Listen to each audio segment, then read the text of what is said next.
Laurent Roland Toninquez, bonjour. Ahmed Arikpa, bonjour. Amis téléspectateurs internet, bonjour. Bienvenue. Merci.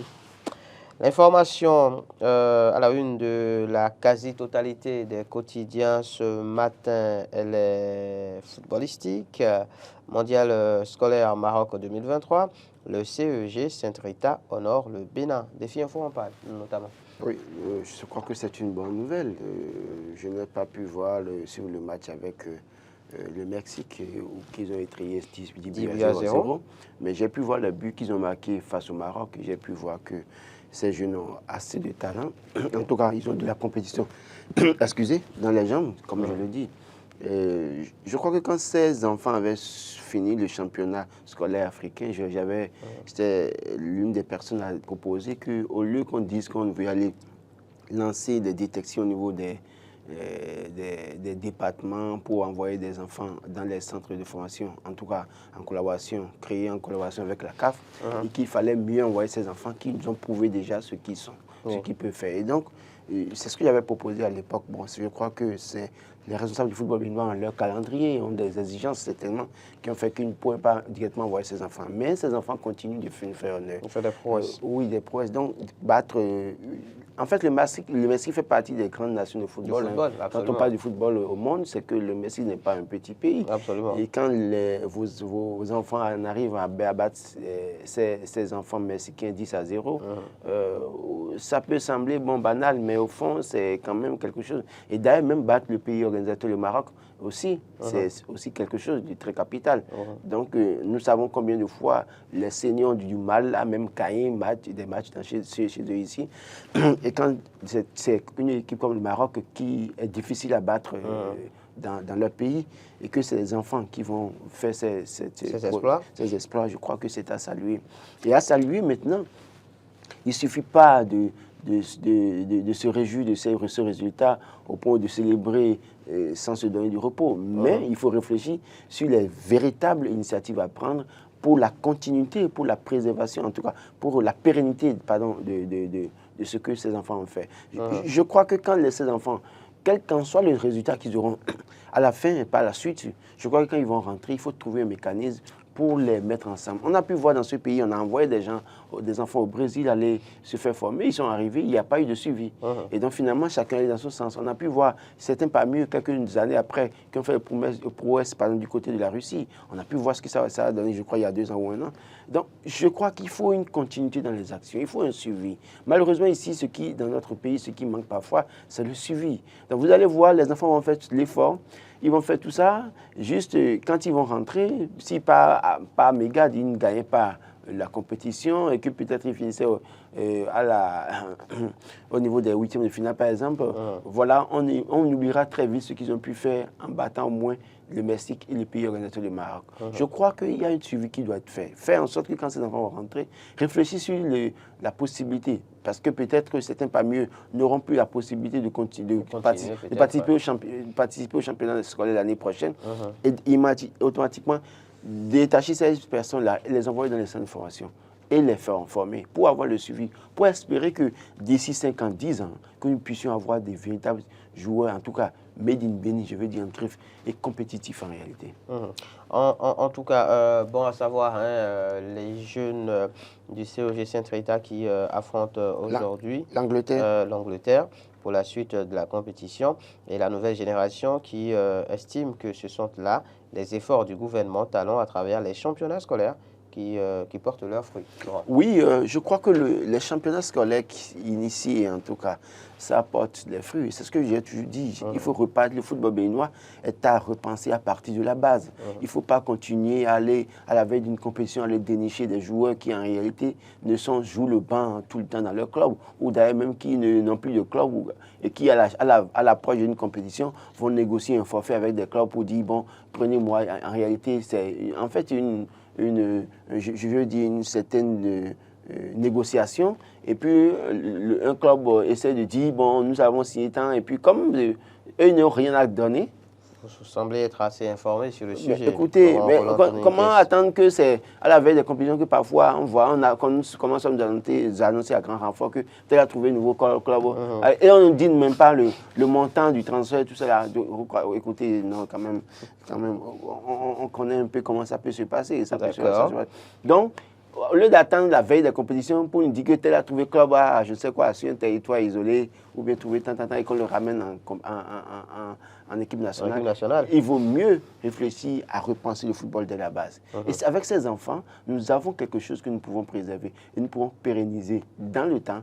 Et ça peut nous donner un bon résultat les années à venir. Autrement, nous continuerons à tourner en rond, Et comme il y a des intérêts de certaines personnes en jeu, ces personnes ne sont pas prêtes à revoir le système, à revoir les stratégies du fonctionnement du football béninois. C'est très important. Des félicitations aussi à l'endroit de l'encadrement technique et de l'OBSU. Oui, l'OBSU, je crois qu'il faut peut-être ce matin rendre hommage à ce monsieur Alexis Donald Akapo qui, depuis qu'il a été nommé directeur de l'Office béninois de sport scolaire et universitaire, fait assez d'efforts à la tête de cet office. Je crois que quand on regarde dans la suite, d'abord l'organisation des championnats scolaires, chaque année, l'organisation, tel que ça se passe, tout ça là, c'est un mérite. Et je crois qu'il n'est pas seul, il est avec son adjoint, c'est notre ancien confrère Jules Kaya. Et l'équipe fait un travail remarquable qu'il faut saluer ce matin. Je pense que quand les gens font bien, on a les résultats. Quand les gens ne sont pas là pour leur propre intérêt et on l'envie. Et je crois que c'est l'exemple de la jeunesse qu'on veut pour la génération future, pour le Bénin.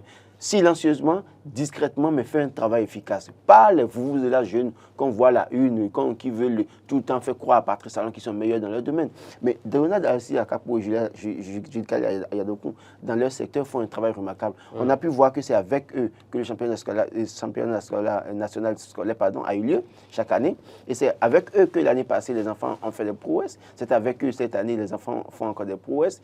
Et je crois qu'il faut les encourager à mieux faire davantage. Il y a peut-être des écueils à des niveaux donnés, que l'autorité de tutelle, le ministre des Sports aussi les accompagne. S'il y a des écueils à lever, les aider, leur donner les moyens nécessaires pour que nous puissions avoir de bons championnats, en tout cas le championnat scolaire de cette année et de l'année prochaine, que ce soit bien organisé, mais que aussi de revoir aussi les lots qu'on donne aux joueurs dans une certaine mesure. Mais il faut déjà l'encadrement, il y a le coach d'Anha, par exemple, qu'il faut aussi féliciter. Et tout l'encadrement technique qui fait un travail remarquable, parce que sans eux, ce n'est pas évident qu'on ait aussi ces résultats. Donc, il faut vraiment les remercier. En tout cas, chapeau donc à ces jeunes footballeurs béninois. On espère donc des résultats encore plus encourageants. Laurent Roland Tonneikes, l'autre fait d'actualité entre, disons, la soirée d'hier, sinon d'hier, aujourd'hui en tout cas, est relative aux résultats du baccalauréat et à proprement parler, eh bien, à la distribution des relevés de notes. Le Chasseur Info en passe ce matin. Baccalauréat 2023, un candidat échoue avec 11,42 sur 20 en série A2. Oui, j'ai eu de la peine pour ce candidat quand j'ai vu ce résultat. Si c'est vérifié, parce que vous savez, les gens sont capables de modifier. Tout est possible aujourd'hui. Les gens peuvent toujours modifier et publier. Donc nous sommes à l'ère de la digitalisation et les gens peuvent facilement faire des choses, numériser et envoyer. Si c'était vrai, alors je crois que ce candidat en a pris à ses dépens, parce que il ne faut pas négliger les matières si vous n'avez pas les couilles. En réalité, moi j'ai pris le risque de négliger une matière depuis la 6e jusqu'en terminale. Mais il fallait peut-être avoir aussi Dieu dans sa bac. Parce que avoir 11 de moyenne et échouer comme ça, lamentablement, je crois que ce chagrin-là, c'est difficile à supporter. C'est clair. Je crois que j'ai un camarade avec qui j'ai fait la seconde première terminale, je ne vais pas citer son nom, mais je crois que ceux qui ont fait le test avec moi se souviennent de lui. C'est exactement la même situation. Lui, c'est vrai qu'il embêtait le professeur, et il y a un professeur qui lui avait dit qu'il va le payer, en tout cas, il n'y a pas de souci. Mais on était allé au bar réellement, il avait la moyenne, mais malheureusement, il avait eu 0 en maths. Et pour ça, il avait échoué à l'époque. Il avait échoué, il suffisait seulement qu'il ait 1 en mathématiques et c'est fini, il passait. Et donc pour dire que parfois, vous négligez, mais si vous n'avez pas Dieu vraiment dans votre bas, moi je dis, hein, c'est vrai qu'il est dit que si la personne n'écrit rien sur la feuille et qu'il remet une copie vierge, que le 0 est d'office. Mais tant que quand la personne écrit quelque chose sur la feuille, il faut lui donner tout au moins 1. Maintenant, je veux bien savoir si celui-là n'a rien écrit sur la feuille. S'il a écrit quelque chose sur la feuille et que malgré ça, l'enseignant qui a corrigé lui a donné 0, je crois que c'est difficile à subir ça, quoi. C'est difficile à subir. Mais que ceux qui nous suivent, les enfants surtout, qui doivent avoir passé le BPC ou le bac, comprennent qu'aucune matière n'est à négliger. Très, très, très important. Autrement, vous pouvez avoir 15 de moyenne, mais avec le 0 là, vous échouez. Parce que ça devient éliminatoire. Éliminatoire. Oui. Alors, des infos qu'on a pu avoir ci et là, il paraîtrait que le candidat n'aurait pas composé l'épreuve justement de mathématiques. Oui, s'il n'a rien écrit. Il n'a rien écrit. Donc il n'a pas composé. Il n'a même pas participé, en fait, voilà, à cette composition. Donc, à partir de cet instant, je pense que le 0 est mérité. Si cette information est vérifiée, en tout cas. Le chasseur info qui précise donc qu'une note de 0, justement, sur 20 en mathématiques plombe les efforts du candidat. Plusieurs cas antérieurs cités en exemple sur la toile et la preuve donc de l'absence du favoritisme dans la délivrance des diplômes au Bénin. Laurent. Oui, si le gars n'a pas composé les épreuves de mathématiques, c'est que, oui, il n'y a pas de favoritisme. Ce que je dis, c'est que s'il avait composé et qu'il avait au moins écrit quelque chose sur la feuille, je sais que moi j'ai rempli ma feuille. Vous avez rempli et vous avez pu vous sortir avec 1. J'ai pris même un intercalaire et puis j'ai rempli les 4 pages, j'ai demandé un intercalaire, j'ai rempli. Je savais au fond de moi que... bien voulu voir cette copie. Je savais au fond de moi à quoi elle ressemble. Ce que j'écrivais n'avait aucun sens. Il est arrivé même que j'ai repris même les 6 recopier le même exercice en fait. Oui, quelque part. Mais il s'est de remplir.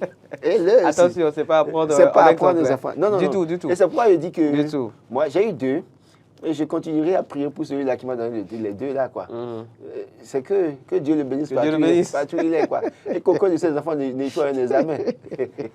Non, c'est un risque. C'est un risque, disons la vérité. Oui. J'ai pris un risque énorme en 3e, en ayant 4 en maths, 4 en physique. Je sais ce que ça a donné. Je suis admis. Je ne suis jamais allé au BPC 2 fois, au bac non plus 2 fois. Mais c'est un risque. Donc, les enfants, en tout cas ceux qui nous suivent, les jeunes, doivent prendre au sérieux toutes les disciplines et comprendre que 1 dans une matière peut vous sauver et le 0 peut vous être suicidaire. Peut vous être suicidaire, justement, et vous vous retrouvez donc inadmissible finalement. Oui, à reprendre 9 mois. Un examen à reprendre 9 mois, voilà, dans une classe. Et rien ne dit que l'année prochaine, vous allez réussir. Parce que ça dépendra de la qualité des épreuves qu'on vous propose l'année prochaine. Absolument. Et ça dépend des conditions dans lesquelles vous allez vous retrouver. Conditions d'études et ça dépend des conditions dans lesquelles vous allez vous retrouver pour composer encore. Composer également. Voilà. Également. En tout cas, sur le sujet, il faut savoir que eh bien, le recrutement sur concours d'entrée en première année a été lancé pour ce qui est des inscriptions dans les écoles et instituts dans nos universités publiques. Condition essentielle, c'est d'avoir, si je ne me trompe, la mention tout au moins à bien et d'avoir 21 ans, je pense, pas plus de 21 ans. Oui, je n'ai pas lu les conditions, quand même, j'ai publié hier. Donc, en tout cas, c'est une info à l'attention des différents candidats admis déjà donc, au baccalauréat de cette année.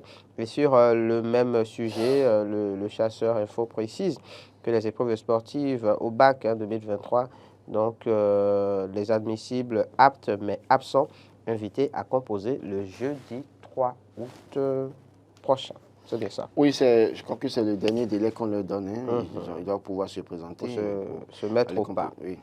Parlons éducation toujours, Laurent Roland-Tolinquès, mais avec un autre quotidien, Le Quotidien notamment, qui titre en marge du lancement du projet Mon éducation, mon avenir, Brice Fagbemi, citation, on ne demande plus quel diplôme vous avez, mais ce que vous savez faire.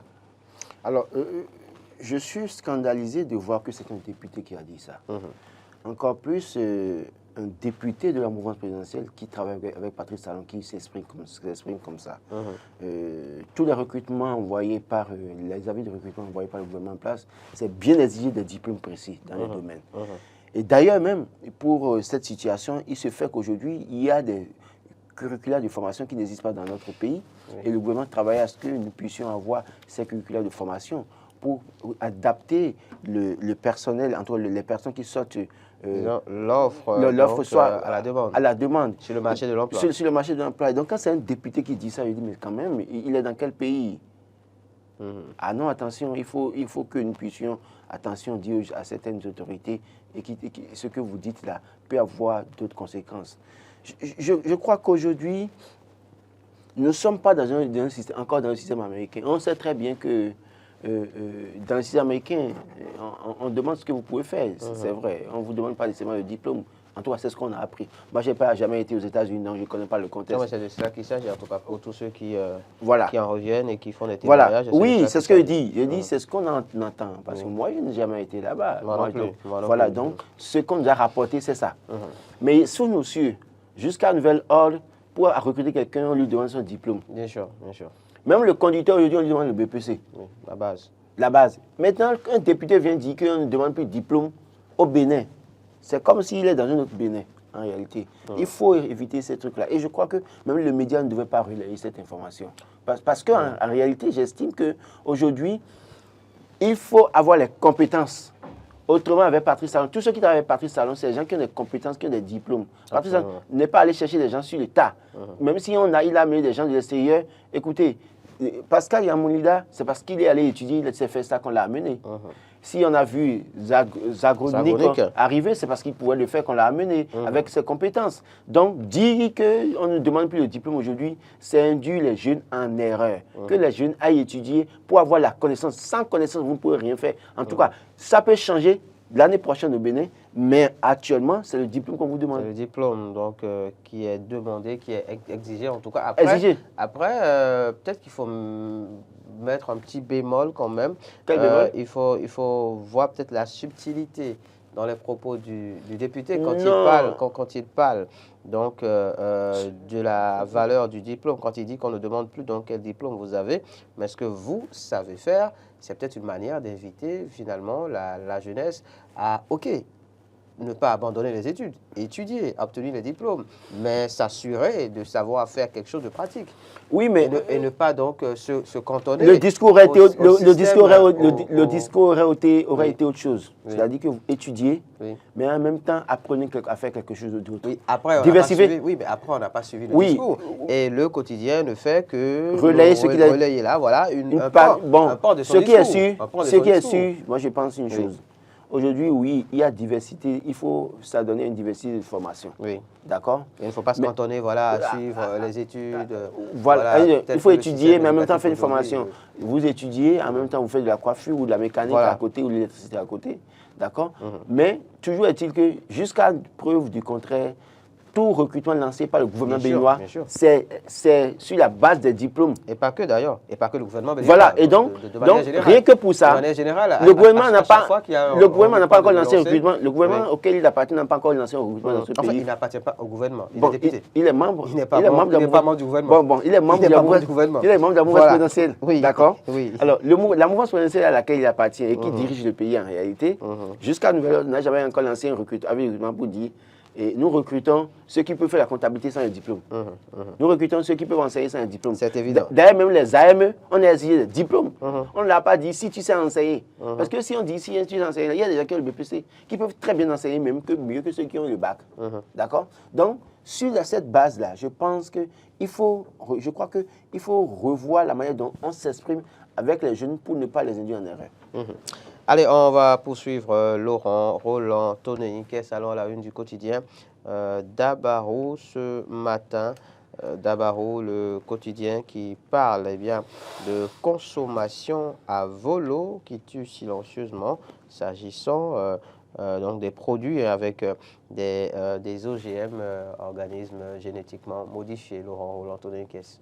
Non, les OGM, c'est dans nos assiettes depuis des années. Les gens font le combat, mais la fin, ce n'est pas pour demain. Parce que quand vous prenez tout ce que nous importons, que nous mangeons ici, malheureusement, la grande partie est produites avec les OGM. Et en dehors de ça, il y a des semences qu'on nous envoie sur notre territoire, personne n'en parle. C'est-à-dire qu'il y a des équipes de veille, des ONG qui luttent pour la chose, mais malheureusement, il y a un silence total au niveau de certains acteurs qui sont censés réguler ce tas de choses. Il y a des semences qu'on nous envoie et c'est des OGM. Et donc, quand vous produisez, c'est que vous mangez directement les OGM. En fait. Vous consommez OGM, c'est dans nos plats tous les jours pratiquement. Malheureusement, si vous sortez pour manger, même chez vous, même chez soi, on peut, parce qu'on ne connaît pas la provenance des produits utilisés. Donc, tout est modifié aujourd'hui parce que ça permet de mieux rentabiliser, ça me permet en tout cas, à ces producteurs-là, d'avoir de bons produits, pas bons produits, je veux dire, c'est-à-dire que on veut d'avoir en quantité, mais aussi la grosseur, parce que malheureusement, quand c'est gros, on est tellement orienté vers ça, on a oublié tout ce qui est bio. Et en termes de conservation aussi, parfois, ça arrange en fait. Ça arrange, en termes de conservation, ça ne pourrit pas vite, ça dure dans le temps. Donc, autant de choses, de facteurs qui font que, oui, les gens se tournent vers les OGM. Ils savent très bien que c'est mauvais, c'est dangereux pour nous, mais ils le font parce que nous sommes dans un système capitaliste. Le système capitaliste n'a pas pitié du consommateur en réalité. L'essentiel pour le promoteur ou l'entrepreneur, c'est la recherche du profit. Le reste, il s'en fout. Donc, malheureusement, les OGM, c'est dans nos plats. Et je ne sais pas qui va finalement faire cause pour la population dans une certaine mesure. Ce qui est sûr, que chacun essaye de savoir consommer avec modération un certain nombre de choses, parce que même des choses que vous consommez et qui sont des produits manufacturés dans une certaine mesure, il y a beaucoup d'OGM et donc il faut revoir le mode de consommation de ces produits dans une certaine mesure. Et maintenant, encourager ceux qui font les bio. Vous savez, je suis parfois choqué de voir que des gens s'échinent à faire encore de la production bio dans ce pays, mais la grande partie ne sont pas encouragés. D'accord? Je suis scandalisé à l'idée de voir que, oui, les gens continuent de commercialiser l'engrais chimique dans notre pays, pendant que dans notre pays, dans ce Bénin, des gens produisent des quantités énormes d'engrais bio, qu'ils envoient même à l'extérieur. Et donc, pourquoi ne pas accompagner ces personnes-là à faire en sorte que l'engrais bio soit beaucoup plus utilisé pour que nous puissions avoir des produits bio? Bon, mais puisque c'est un lobby qui est derrière l'engrais chimique, la fin n'est pas pour demain. Donc, les gens continueront à se faire de l'argent, et ça continuera à avoir des incidences sur la santé des Béninois. Et c'est à chaque Béninois maintenant de réfléchir. Moi, je pense qu'aujourd'hui, comme c'est le cas dans certains pays, que chaque ménage réfléchisse maintenant à faire ce qu'on appelle l'agriculture familiale. Justement. L'agriculture familiale, en achetant des engrais bio, en produisant ne serait-ce que les légumes, soit même à la maison, en produisant ne serait-ce que soit même parfois les céréales sur une superficie. Voilà, son maïs et tout ça là, à la maison. C'est possible. Ailleurs, les gens font de l'agriculture familiale et sont sûrs que même au-delà des conserves qu'ils peuvent acheter et mettre dans la préparation, c'est qu'au moins la base, les matières premières, les légumes et autres, là, c'est du bio. Et donc, ça atténue un peu les effets des OGM sur la santé. Donc, c'est une proposition pour les ménages. Réfléchir à comment faire pour faire de la production bio chez soi, les légumes, les vernouillards, au lieu d'aller acheter peut-être. C'est vrai que les jardiniers ne seront pas d'accord avec moi, mais écoutez, il s'agit de ma santé, de la santé des Béninois.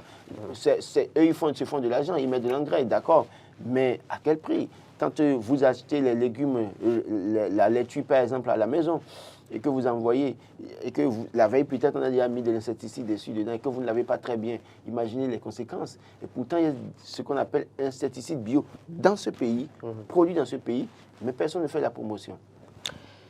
Il y a matière à se poser d'énormes questions. Laurent Roland Toneniquez, permettez que je revienne rapidement sur l'actualité en rapport avec le baccalauréat et préciser qu'après les résultats donc, du baccalauréat, au Bénin, le registre des consultations de copies est désormais ouvert, donc pour tous les candidats peut-être refusés qui souhaiteraient faire des réclamations.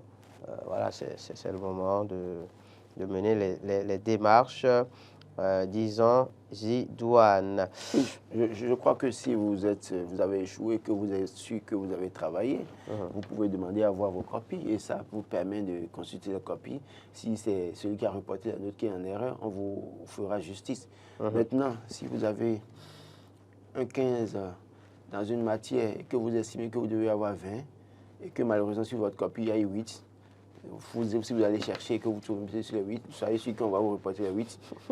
Et donc ça complique encore la tâche. Parce que si vous avez un 15 et que vous souhaitez, vous dites que vous devez avoir 20 pour avoir une bourse, une mention bien, et que là-bas, peut-être, malheureusement, c'est une erreur, pas erreur qu'on vous a relevé 15, vous revenez à 8 et la mention chute encore. C'est évident. Bon, c'est vrai que c'est pas, le plus souvent, c'est pas ça, quoi. C'est rare, c'est rare. C'est rare. Ces cas sont très rares. Oui, c'est ceux qui échouent souvent qui ont peut-être gain de cause parce que un enseignant, pas comme celui qui va corriger ma feuille de mathématiques, et qui n'a pas pitié. Le candidat qui a peut-être été un peu trop sévère dans la correction.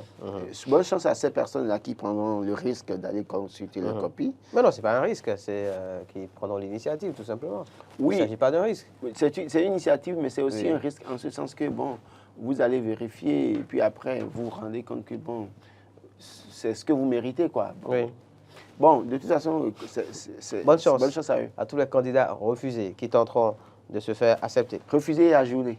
Oui, bon, ajourner aussi. Mais je crois que si vous êtes ajourné, bon, c'est pas la peine d'essayer. C'est pas la peine. Parce que si on peut pas, tous les poissons ne peuvent pas s'entendre pour vous donner des notes minables quand même. C'est votre vrai niveau. Donc si vous êtes ajourné là, non, restez à la maison. Allez faire cours de vacances pour l'année prochaine. Quoique, c'est mieux. Quoique, on peut réclamer ces copies juste pour voir, voilà, quels sont les niveaux justement de défaillance et pouvoir se corriger. Laurent Roland, Tony Caisse pour finir très rapidement. À la une du quotidien Matin Libre, on peut lire ce matin. Bénin, libération des prisonniers et retour des exilés. Malherbe joint, eh bien, sa voix à celle de Robert Dessous. Je réponds en tout cas en une seule phrase. Patrice Talon, le président de la République du Bénin, doit choisir le bon timing pour pardonner s'il veut pardonner. S'il ne choisit pas le bon timing et que le temps passe... Que faites-vous de l'adage qui dit qu'il vaut mieux tard que jamais? Attention. Il y a bien des situations dans lesquelles le mieux vaut tard que jamais là. Vous êtes encore suicidaire. Ah oui. Donc, il faut choisir le bon temps. Pendant que tout le monde appelle à pardonner, appelle à sa clémence, je crois qu'il doit choisir le bon timing pour poser l'acte nécessaire au bon moment. Passer un délai donné, le pardon n'aura plus d'effet. Parce que les gens se seraient déjà, en tout cas, l'auraient attendu en vain. Et puis après, ils diront, ben écoutez, s'il veut faire, il n'a qu'à faire. Quand ça commence comme ça, ça ne vous profite plus jamais. Donc, il vaut mieux trouver le bon timing. Si le moment est si prêt et qu'il veut le faire, peut-être nous sommes à quelques jours de la fête de l'indépendance. Il aura un message à passer. Peut-être c'est l'occasion pour lui de le faire. D'accord? Ne pas le faire au bon moment, ne pas choisir le bon timing, c'est qu'après, ça n'aura pas d'effet, ça ne lui profitera pas. Je crois que c'est très important. Et si des personnalités se lèvent et lui disent de pardonner, d'amnistier ou de gracier, je crois que beaucoup de personnes l'ont fait déjà. Et je suis sûr qu'au-delà du Bénin, les gens ont fait des démarches. Les gens sont allés en prison du fait des intrigues politiques. Les opposants les appelleront les détenus politiques. Les mouvanciers les appelleront les coupables. Mais moi, je pense que quand on fait la somme, c'est du fait des intrigues politiques que ces personnes se sont retrouvées en prison. Choisir le bon timing, pardonner, et là, ça grandit l'homme. Merci à vous, Laurent Roland, Tony Caisse.